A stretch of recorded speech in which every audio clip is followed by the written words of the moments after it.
दुनिया की सबसे लंबी माउंटेन रेंज के ठीक इस पॉइंट पर आज से 52 ईयर्स पहले एक प्लेन सीधा पहाड़ से जा टकराया था। हैरत की बात तो यह थी कि प्लेन टकराने के फौरन बाद कहीं गायब हो गया। ये 8,900 किलोमीटर लंबी साउथ अमेरिका की एंडीज माउंटेन रेंज है, जहां 15,000 फीट ऊंचे पहाड़, नाकाबिले बर्दाश्त ठंड और खामोशी के अलावा कुछ नहीं मिलता। कई दिनों तक जब जहाज का ना मलबा मिला ना ही कोई डेड बॉडीज, तो अथॉरिटीज के सामने ये बात क्लियर हो गई कि अब कोई पैसेंजर नहीं बचा होगा। लिहाजा उन्होंने सर्च ऑपरेशन बंद करने का ऐलान कर दिया। न्यूज़ मीडिया में भी अगले कुछ दिनों तक प्लेन क्रैश की बातें चलती रहीं और उसके बाद सब कुछ आहिस्ता आहिस्ता वापस नॉर्मल होने लगा। लोग अब इस हादसे को भूल ही चुके थे, लेकिन इस हादसे के करीब 2.5 महीनों के बाद, एग्जैक्टली 72 डेज के बाद, अथॉरिटीज को गायब हुए प्लेन की तरफ से एक मैसेज रिसीव हुआ। ये यूरोगॉय एयरफोर्स की फ्लाइट 5713 थी, जिसने रियल लाइफ में एक चमत्कार, एक मुआवजा करके इतिहास में हमेशा हमेशा के लिए अपना नाम लिखा है। 12 अक्टूबर 1972 को ये फ्लाइट यूरुग्वाय के कैपिटल मॉन्टेविडियो से उड़ान भरती है। जहाज में रग्बी के प्लेयर्स थे, जिनको मॉन्टेविडियो से चिली के कैपिटल सैंटियागो तक एक मैच खेलने जाना था। रग्बी प्लेयर समेत जहाज में टोटल 40 पैसेंजर्स और 5 क्रू मेंबर्स मौजूद थे। टेक ऑफ के बाद अभी जहाज अर्जेंटीना के ऊपर ही पहुंचा था कि अचानक मौसम की खराबी की वजह से उनको अर्जेंटीना के शहर मेंडोजा में लैंड करना पड़ा। कैप्टन ने यह फैसला इस वजह से किया क्योंकि अर्जेंटीना और चिली के दरमियान दुनिया की सबसे ऊंची एंडीज माउंटेन रेंज दीवार बनकर खड़ी है। यहाँ के ऊंचे पहाड़ वैसे ही काफी खतरनाक हैं और मौसम की खराबी में इनके ऊपर से गुजरना खतरे से खाली नहीं था। पायलट का प्लान था कि एक रात मेंडोजा में ही गुजारी जाए और फिर अगले दिन मौसम ठीक होने पर एंडीज के पहाड़ों को पार किया जाए। पर क्या मालूम था पायलट और तमाम पैसेंजर्स को कि अगले दिन उन पर कौन सी मुसीबत टूटने वाली है। अगले दिन यानी फ्राइडे 13 अक्टूबर को फ्लाइट 571 ने मेंडोजा से टेक ऑफ किया। मैप पे देखा जाए तो मेंडोजा और उनकी मंजिल सैंटियागो के बीच सिर्फ 180 किलोमीटर का फासला है, लेकिन इन 180 किलोमीटर में सिर्फ एंडीज की 15,000 फीट ऊंची पीक्स है।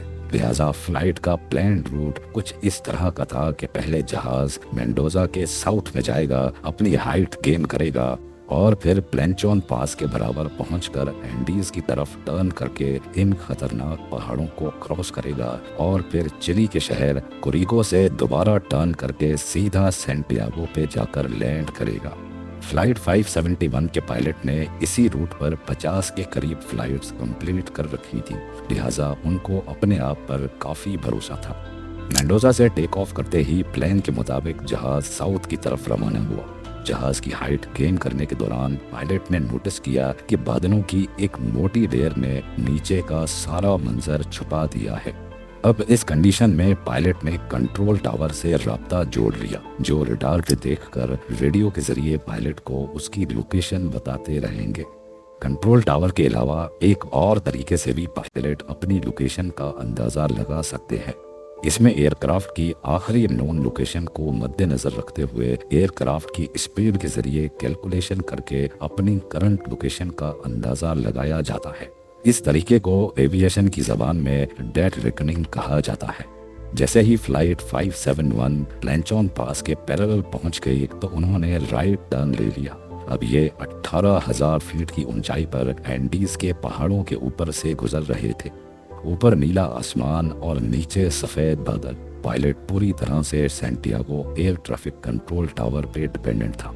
जैसे ही वो प्लेंचोन पास के करीब पहुंचे तो फ्लाइट 571 कंट्रोल टावर के रडार से गायब हो गई।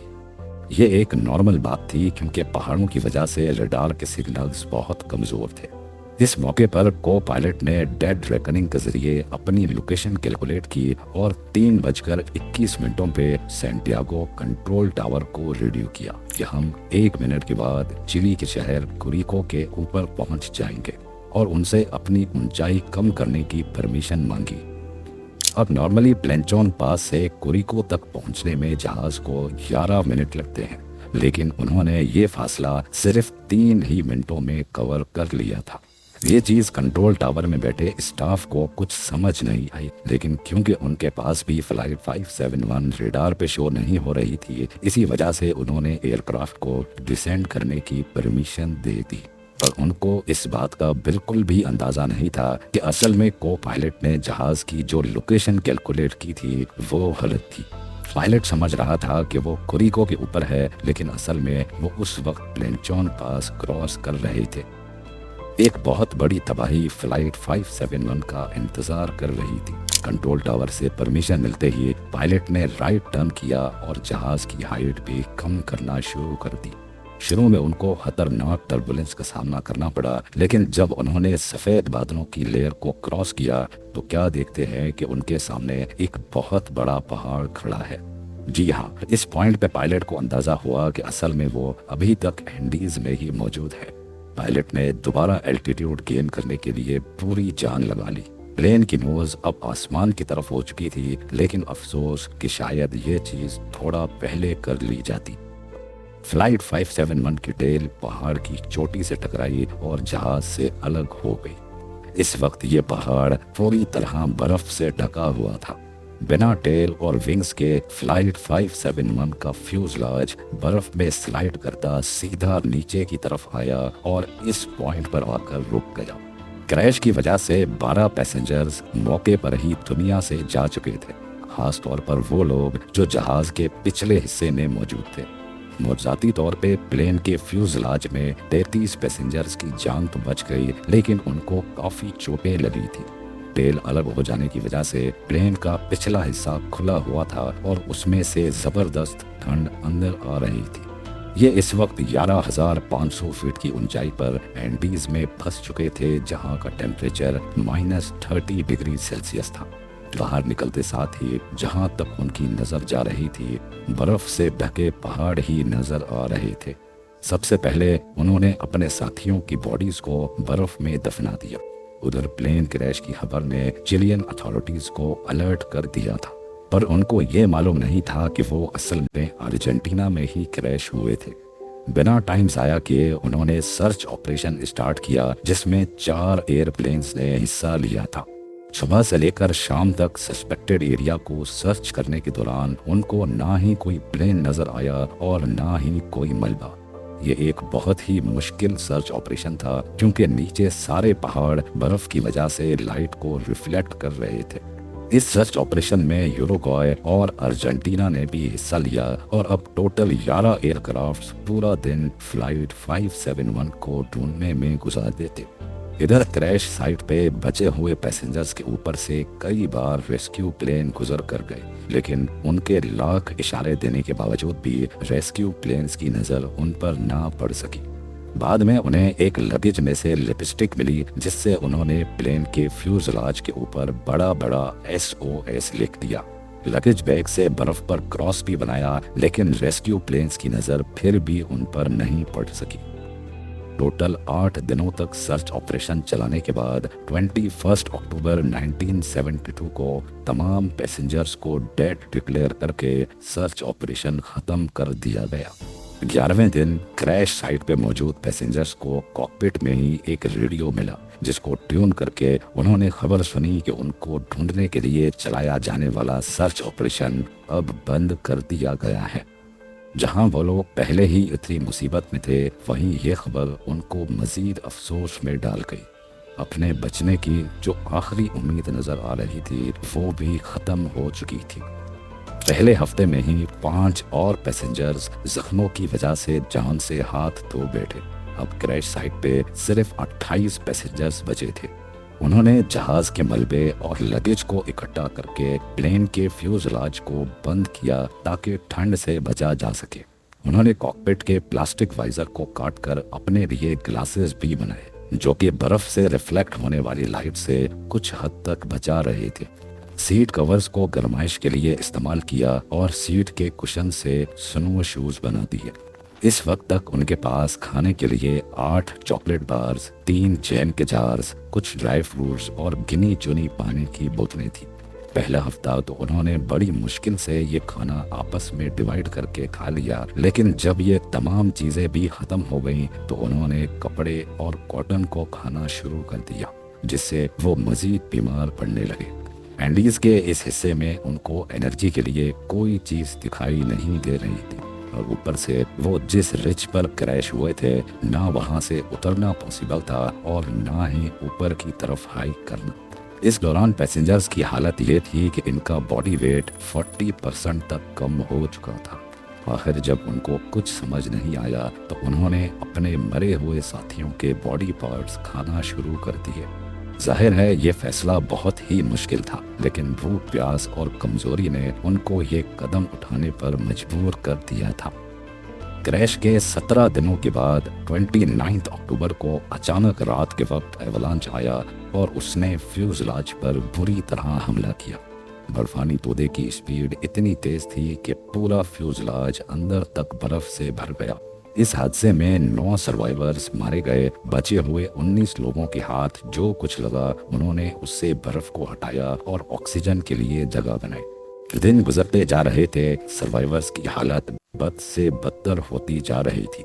एक एक करके सारे मौत की नजर हो रहे थे और बचे हुए अपनी मौत का इंतजार कर रहे थे।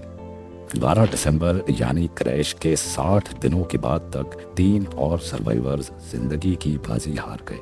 अब पीछे बचे 16 लोगों के पास सिर्फ 2 ऑप्शंस थे, या तो वो अपने बचे हुए दिन गिनना शुरू कर दें या फिर हिम्मत करके वेस्ट में मौजूद इस वर्टिकल क्लिफ को कैसे भी करके हाइक कर ले। 12 दिसंबर 1972 को 3 रग्बी प्लेयर्स पराडो, कनीसा और विजेंटीन ने वेस्टर्न पीक को हाइक करने का इरादा किया, इस उम्मीद में कि पहाड़ की दूसरी साइड ग्रीन वैली होगी जहां से शायद कोई मदद मिल सके। ये एक बहुत ही तकलीफ देने वाली हाइक थी, क्योंकि ना ही उनके पास प्रोफेशनल गियर्स थे और सबसे बढ़कर टेम्परेचर -30 डिग्री सेल्सियस था। इन्होंने हाथ से बनाए हुए स्लीपिंग बैग्स और जहाज की सीटों से बनाए हुए गर्म कपड़े लपेटे और हाइक पे निकल गए। पूरे 3 दिन तक लगातार हाइक करने के बाद जब वो आखिरकार पहाड़ की चोटी पर पहुंचे तो क्या देखते हैं कि पहाड़ की दूसरी साइड पर भी ऐसे ही बर्फ से ढके पहाड़ है। यहाँ भी ना हरियाली थी और ना ही जिंदगी के आसार। खाने की शॉर्टेज की वजह से एक जना वापस क्रैश साइट पे चला गया। पराडो और कनीसा मदद की तलाश में पहाड़ की दूसरी साइड पर डाउन हिल चल पड़े। अगले 10 दिनों तक ट्रैकिंग करने के बाद और 61 किलोमीटर का सफर बुरी हालत में गुजारने के बाद आखिरकार वो एक वैली में पहुंचे जहां पर हरियाली थी, जानवर भी थे और नदी भी बह रही थी।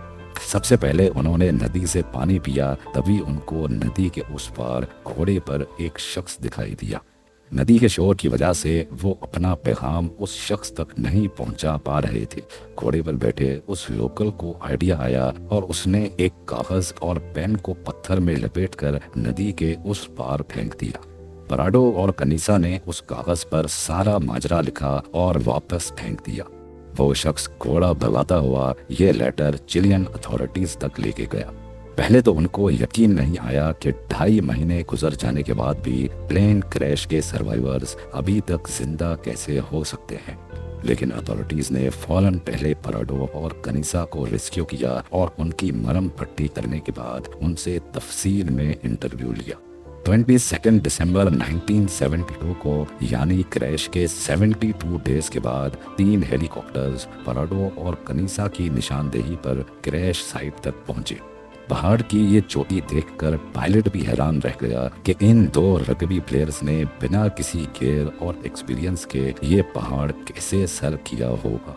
आखिरकार फ्यूजलाज में मौजूद तमाम सर्वाइवर्स को रेस्क्यू कर लिया गया और उनके मरे हुए साथियों को वहीं पर एक बड़ी कब्र खोदकर दफन कर दिया गया। उस कब्र के ऊपर कुछ पत्थर रखकर एक मेमोरियल बनाया गया जो उसी हालत में आज तक वहां पर मौजूद है। ये मेमोरियल आज भी हमें याद दिलाता है कि अगर इंसान हिम्मत नहीं हारे तो बड़ी से बड़ी मुसीबत को हरा